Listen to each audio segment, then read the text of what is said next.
নারী। কলমে সোমা দেবনাথ দাস। আমি নারী, বাঁধতে পারি চুল, গাইতে পারি আপন মনে গান, ভালোবাসার চাদর বিছিয়ে দিতে পারি, সহজে ভুলে যেতে পারি সকল অপমান। আমি নারী, ছুঁতে পারি পাহাড় চূড়া, মহাকাশেও যেতে পারি।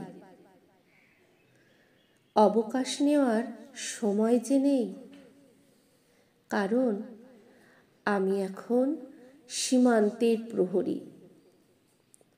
আমি নারী, সন্তানদের সকল বিপদ নিজের উপর নিয়ে নিতে পারি।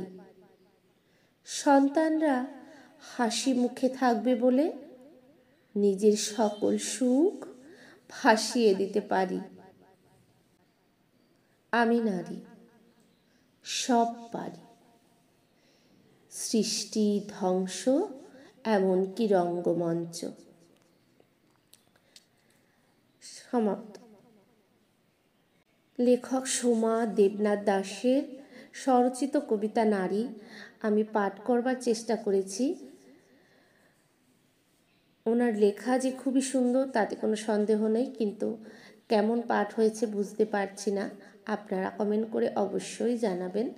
ভুল ত্রুটি মার্জনীয়। চেষ্টা করছি আরও সুন্দর করে পাঠ করার। কতটা কি হচ্ছে সেটা আপনাদের লাইক কমেন্ট এগুলোতেই বলে দেবে। খুব তাড়াতাড়ি আরও একটি নতুন ভিডিও নিয়ে চলে আসব। সবাই সাথে থাকবেন, পাশে থাকবেন। আজকের মতো ভিডিওটি এখানেই শেষ করছি। ধন্যবাদ।